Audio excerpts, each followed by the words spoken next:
Hello student, आज मैं आपको जॉर्ज विल्हेल्म फ्रेडरिक हीगल के विषय में विस्तार से बताने जा रही हूँ। आज हम इनके विषय में विस्तार से चर्चा करेंगे और आपको इसमें से महत्वपूर्ण प्रश्नों के उत्तर मिलेंगे जो आपके परीक्षा के लिए उपयोगी होंगे। स्टूडेंट, विषय संबंधित जानकारी उपयोगी होने पर हमारे चैनल को लाइक और सब्सक्राइब अवश्य करें। चलिए, तो हम सबसे पहले जॉर्ज विल्हेल्म फ्रेडरिक हीगल के विषय में थोड़ा सा जानते हैं। हीगल के बारे में कहा जाता है कि वो केवल दार्शनिकों का राजा ही नहीं था बल्कि राजाओं का दार्शनिक था। जिन दार्शनिकों पर हीगल का प्रभाव पड़ा उनमें सर्वप्रथम कार्ल मार्क्स का नाम लिया जा सकता है। मार्क्स हीगल के द्वंद्ववाद के सिद्धांत से प्रभावित हुआ और उसको अपनी विचारधारा के अनुसार मोड़कर समस्त विश्व को एक नए मार्ग पर ले जा सका। मार्क्स के साथ ही अंग्रेजी आदर्शवादी विचारक ग्रीन और बोसांके भी हीगल के दर्शन से प्रभावित हुए। इतना ही नहीं, हीगल के दर्शन ने ट्राटस्की और ट्राइसेन जैसे इतिहासकारों और सैविगनी जैसी विधि शास्त्री को भी प्रभावित किया था। उसके प्रभाव पर टिप्पणी करते हुए बर्ट्रैंड रसेल ने लिखा था कि 19वीं शताब्दी के अंत में अमेरिका तथा इंग्लैंड में सभी प्रमुख दार्शनिक हीगल के अनुयायी थे। उसके इतिहास के दर्शन ने राजनीतिक सिद्धांत के विकास पर गंभीर प्रभाव डाला था। मार्क्स अपनी जवानी में हीगल का शिष्य था। जर्मनी के महान राजनेता और कूटनीतिज्ञ बिस्मार्क ने हीगल के सिद्धांतों को मूर्त रूप प्रदान किया था। विश्व के इतिहास की धारा के प्रवाह को एक बार स्थिर कर देने वाले और उस प्रवाह में एक मोड़ ला देने वाले जर्मनी और इटली के दो तानाशाहों हिटलर और मुसोलिनी को हीगल के मानस पुत्र कहा जाता है। स्टूडेंट, जर्मन आदर्शवादियों में हीगल का नाम शीर्षस्थ है। इनका पूरा नाम जॉर्ज विल्हेल्म फ्रेडरिक हीगल था। 1770 ईस्वी में दक्षिण जर्मनी में बर्टमवर्ग में उसका जन्म हुआ और उसकी युवावस्था फ्रांसीसी क्रांति के तूफानी दौर से बीती। हीगल ने विवेक और ज्ञान को बहुत महत्व प्रदान किया। उसके दर्शन का महत्व दो ही बातों पर निर्भर करता है, द्वंद्वात्मक पद्धति और राज्य का आदर्शीकरण। 1831 ईस्वी में इस महान आदर्शवादी की हैजे की बीमारी से बर्लिन में मृत्यु हो गई। इस महान विचारक पर प्लेटो, अरस्तु, कांट, फिक्टे तथा मॉन्टेस्क्यू और रूसो का विशेष प्रभाव पड़ा था। स्टूडेंट, हीगल की राजनीतिक विचारधारा की कुंजी उसका ग्रंथ द फिनोमेनोलॉजी ऑफ स्पिरिट है, जो कोई राजनीतिक ग्रंथ न होकर सार्वभौमिक सत्य की खोज अधिक है। अब मैं आपको हीगल की कुछ रचनाओं के बारे में बताना चाहूँगी। स्टूडेंट, हीगल न केवल एक महान दार्शनिक था बल्कि एक विद्वान लेखक भी था। उसकी रचनाओं की परिधि दर्शन और राजनीति के क्षेत्रों से भी अधिक आगे थी। उसके कृतित्व की परिधि में दर्शन, अध्यात्म, कला, आचार, इतिहास और राजनीति सभी आते हैं। उसकी जो कुछ प्रमुख रचनाएं हैं वो आप नोट कर लीजिएगा, ये आपकी परीक्षा में भी पूछे जा सकते हैं। Phenomenology of spirit, science of logic, encyclopaedia of the philosophical science, philosophy of law या philosophy of right, constitution of Germany, the philosophy of history. ये थे हीगल की रचनाएं। स्टूडेंट, उनकी रचनाओं के बाद अब हीगल के जो राजनीतिक चिंतन का दार्शनिक आधार था विश्व आत्मा का विचार, अब मैं उसके विषय में आपको बताने जा रही हूँ। हीगल के विश्व आत्मा के विचार के विषय में अद्वैतवादी हीगल के राजनीतिक चिंतन का दार्शनिक आधार उसके विश्व आत्मा की अवधारणा में खोजा जा सकता है। विश्व आत्मा की अवधारणा एक आध्यात्मिक विचार है। उसने विश्व इतिहास की विभिन्न घटनाओं को एक विकास क्रम में जोड़कर विकास के एक अनवरत क्रम का निर्माण किया और ये सिद्ध किया कि इतिहास विश्व आत्मा की अभिव्यक्ति की कहानी है। उसके अनुसार इतिहास में घटित होने वाली सभी घटनाएं विश्व आत्मा के निरंतर विकास के विभिन्न चरणों का प्रतिनिधित्व करती हैं। हीगल विशुद्ध अद्वैतवादी विचारक है और इस जगत में दिखाई देने वाली जड़ और चेतन सभी वस्तुओं का उद्भव विश्व आत्मा के रूप में देखता है। वेदांतियों के तत्वमसि अयमात्मा ब्रह्मा की भांति हीगल का दार्शनिक सूत्र है, जो कुछ वास्तविक है वो बुद्धिगम है और जो कुछ बुद्धिगम है वह वास्तविक है। हीगल के अनुसार विश्वात्मा के विकास में अनेक सोपान हैं। प्रत्येक सोपान अगले सोपान का बोध कराता है। ये सोपान आंतरिक तथा बाह्य जगत दोनों में पाए जाते हैं। आंतरिक सोपान विचार जगत का बोध कराते हैं तथा बाह्य सोपान दृश्य जगत का। हीगल के अनुसार विश्वात्मा के विकास का प्रारंभिक रूप भौतिक अथवा जड़ जगत है। उसके बाद ये वनस्पतियों और प्राणियों में प्रकट होती है और इसका उच्चतम रूप मनुष्य में अभिव्यक्त होता है। इस विकास क्रम में मनुष्य की स्थिति सर्वोपरि है क्योंकि उसमें चेतन आत्मा रहती है। स्टूडेंट, हीगल ये मानता है कि इसके बाद भी विश्व आत्मा का विकास अवरुद्ध नहीं होता क्योंकि संपूर्ण विश्व विकास के क्रम से बंधा है। वह विश्व आत्मा की ओर उन्मुख है। विश्व आत्मा का ब्रह्मा विकास विभिन्न सामाजिक संस्थाओं के रूप में होता है। सामाजिक संस्थाओं में राज्य का स्थान सर्वोच्च है क्योंकि वह अन्य सभी सामाजिक संस्थाओं का नियामक और रक्षक है। यही कारण है कि हीगल ने राज्य को विश्वात्मा का पार्थिव स्वरूप अथवा पृथ्वी पर विद्यमान ईश्वर कहा है। इसी से राज्य एक नैतिक और आध्यात्मिक संस्था है। नैतिकता तथा विधि निर्माण सभी कुछ राज्य के अंतर्गत है। वास्तव में नैतिकता तथा आध्यात्मिकता का बोध मनुष्य को राज्य के अंतर्गत ही होना संभव है। इसी से राज्य का अपना निजी व्यक्तित्व है तथा उसकी अपनी इच्छा शक्ति है जिसका प्रभाव सभी के ऊपर समान रूप से पड़ता है। चूंकि राज्य एक नैतिक संस्था है तथा उसका स्थान सर्वोपरि है, इसलिए उसे साधारण नैतिकता के नियमों से नहीं बांधा जा सकता। हीगल के द्वारा प्रतिपादित विश्व आत्मा शाश्वत है, सतत क्रियाशील और गतिशील है। इसका विकास द्वंद्वात्मक प्रक्रिया से निरंतर होता रहता है। द्वंद्वात्मक प्रक्रिया से विश्व आत्मा के विकास को हीगल 3 क्रमों में विभाजित करता है।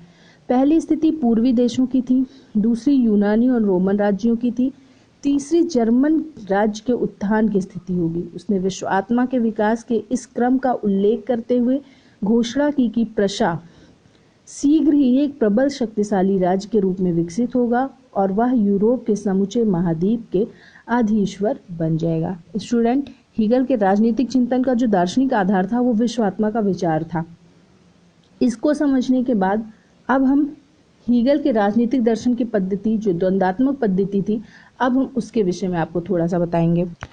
स्टूडेंट, हीगल की द्वंद्वात्मक पद्धति में हीगल के अनुसार मानव सभ्यता का विकास एक सीधी रेखा में नहीं होता। जिस प्रकार एक प्रचंड तूफान में थपेड़े खाता हुआ एक जहाज अपना मार्ग बनाता है, उसी प्रकार सभ्यता भी अनेक टेढ़े मेढ़े रास्तों से होते हुए आगे बढ़ती है। हीगल के अनुसार विश्व के समस्त पदार्थों का विकास अविकसित तथा एकतापूर्ण स्थिति की ओर होता है, जिसके कारण विरोधी वस्तुओं की स्थापना होती है। विकासवाद की इस क्रिया में निम्न कोटि की वस्तुओं ने उच्च कोटि की वस्तुओं में विकसित होकर पूर्णता प्राप्त कर ली है। इस प्रक्रिया में वस्तुओं की निम्नता नष्ट होकर उच्चता ग्रहण कर लेती है। विकसित होने के बाद भी कोई भी वस्तु वह नहीं रहती जो पहले थी, वह कुछ उन्नत हो जाती। इस विकासवादी क्रिया को हीगल ने द्वंद्वात्मक प्रक्रिया का नाम दिया है। द्वंद्वात्मक शब्द की उत्पत्ति यूनानी भाषा के शब्द से हुई है, जिसका अर्थ वाद विवाद करना होता है। इसमें सत्य तक पहुंचने के लिए तर्क वितर्क की प्रक्रिया अपनानी पड़ती है। हीगल इस प्रणाली को विचारों पर भी लागू करता है। उसके अनुसार समस्त द्वंद्वात्मक प्रणाली एक प्रकार सर्वप्रथम प्रत्येक वस्तु का एक मौलिक रूप यानी वाद होता है।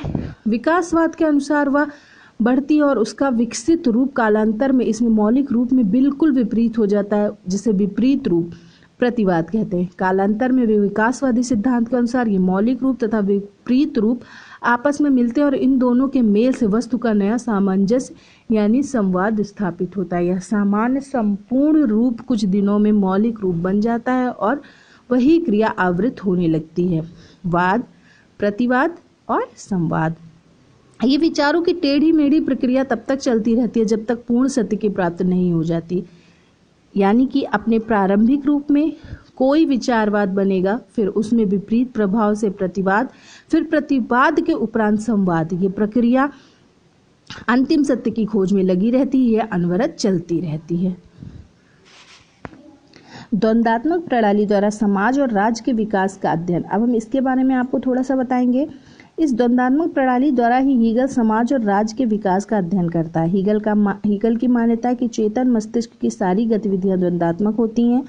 यथार्थता स्वयं चेतन मस्तिष्क की एक प्रणाली है। यथार्थता केवल एक विचार है। यथार्थ सत्य की प्राप्ति केवल आत्मा से ही हो सकती है। आत्मा का एक बाह्य रूप भी होता है। ये बाह्य रूप भौतिक होता है, जिसका प्रतिनिधित्व राज्य करता है। हीगल द्वंद्वात्मक प्रणाली द्वारा राज्य के विकास का अध्ययन करते समय ये मानता है कि यूनानी राज्य मौलिक रूप थे, धर्म राज उसके विपरीत रूप, इसलिए राष्ट्रीय राज उसका एक सामंजस्यपूर्ण रूप होगा। कला, धर्म तथा दर्शन को भी वह इसी प्रकार मूल रूप, विपरीत रूप तथा सामंजस्यपूर्ण रूप मानता है।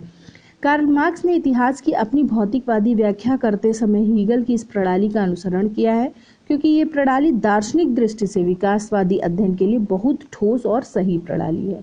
हीगल के राज दर्शन में दो ही तत्व सबसे महत्वपूर्ण थे। एक तत्व द्वंद्वात्मक पद्धति का था और दूसरा तत्व राष्ट्रीय राज्य का था। हीगल के चिंतन में ये दोनों सिद्धांत अभिन्न थे। हीगल द्वंद्वात्मक चिंतन द्वारा राष्ट्रीय राज्य के महत्व का प्रतिपादन करता था, लेकिन इन दोनों में कोई तर्कयुक्त संबंध नहीं था। व्यक्ति का नैतिक विकास कुटुंब से ही आरंभ होता है, इस प्रकार स्थितिवाद है। लेकिन यही वाद आगे चलकर प्रतिवाद की रचना कर लेता है। कोई भी मनुष्य अपने दृष्टिकोण में एक ही स्थान पर रहकर या कुटुंब पर आश्रित होकर प्रगति नहीं कर सकता। केवल अपने ही कुटुंब के पोषण की भावना, जो पहले स्नेह थी, बाद में मोह बन जाती है और तेरे मेरे का भाव उत्पन्न कर देती है। इस तरह कालांतर में ऐसे समाज का निर्माण होता है जिसमें प्रत्येक व्यक्ति अपने जीवन के लिए संघर्ष करता है। इस सर्वांगीण संघर्ष में प्रत्येक मनुष्य अपने अनुभवों को व्यापक बनाता है। यह समाज प्रतिवाद का रूप लेता है, लेकिन वाद और प्रतिवाद के समन्वय होना भी अवश्यंभावी है। समाज में शांतिमय वातावरण उत्पन्न करने पर राज्य की उत्पत्ति होती है, यानी राज्य विवेक का परिणाम है। यह राज्य कुटुंब और समाज का यानी वाद और प्रतिवाद का सामंजस्यपूर्ण रूप या संश्लेषण हुआ। राज्य के अंदर भी मनुष्य जीवन के लिए संघर्ष करता है, लेकिन ये संघर्ष सृजनात्मक होता है। इससे उसकी शक्तियों का विकास होता है। हीगल ने जिस द्वंद्वात्मक सिद्धांत का प्रतिपादन किया, उसे शासन के स्वरूप पर भी लागू किया जा सकता है। निरंकुश तंत्र का वाद अपने प्रतिवाद प्रजातंत्र को जन्म देता है। निरंकुश तंत्र और प्रजातंत्र के समन्वय से एक संवैधानिक राजतंत्र की उत्पत्ति होती है, जो संवाद या संश्लेषण है। स्टूडेंट, अब हम हीगल के स्वतंत्रता संबंधी विचारों पर थोड़ी सी चर्चा करते हैं। स्वतंत्रता संबंधी धारणा को हीगल ने रूसो और कांट से ग्रहण किया था, पर उसका रूप बहुत कुछ मौलिक है। उसने कांट की स्वतंत्रता को नकारात्मक, सीमित और आत्मपरक मानते हुए ये भी स्वीकार किया है कि राजनीतिक क्षेत्र में व्यक्तिवादी सिद्धांत श्रेष्ठ है। राज्य आंतरिक रूप से व्यक्तिवादी नहीं है। स्वतंत्रता अधिक विधेयात्मक और वस्तुपरक है।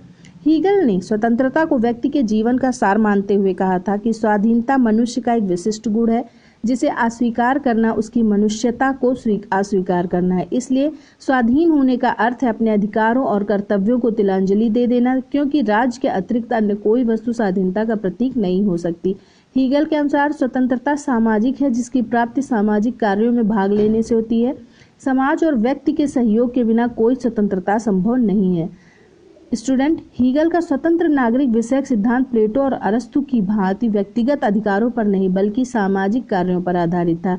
हीगल का मत है कि आधुनिक राज्य में ईसाई आचार से नागरिकता के विकास के व्यक्तिगत अधिकार और सार्वजनिक कर्तव्य के बीच ऐसा पूर्ण संश्लेषण स्थापित हो जाता है, जैसा दासता पर आधारित समाज में कभी संभव नहीं था। आधुनिक राज्य में सभी मनुष्य स्वतंत्र हैं। राज्य की सेवा करके वो उच्चतम आत्मसिद्धि को प्राप्त कर सकते हैं। व्यक्तिगत नकारात्मक स्वतंत्रता के स्थान पर राज्य में नागरिकता की वास्तविक स्वतंत्रता स्थापित होती है। स्टूडेंट, ये थे हीगल के स्वतंत्रता संबंधी विचार। स्टूडेंट, ये चैनल मैंने उन छात्रों के लिए तैयार किया है जो यूपीएससी, सीएससी तथा यूजीसी नेट जेआरएफ की तैयारी कर रहे हैं। यहाँ आपको पॉलिटिकल साइंस सब्जेक्ट का एक फुल पैकेज दिया जा रहा है। आप सभी के सपोर्ट के लिए आप चैनल तथा वीडियोज़ को सब्सक्राइब व लाइक करें, प्रश्न के लिए कमेंट करें तथा शेयर करें। Thank you student.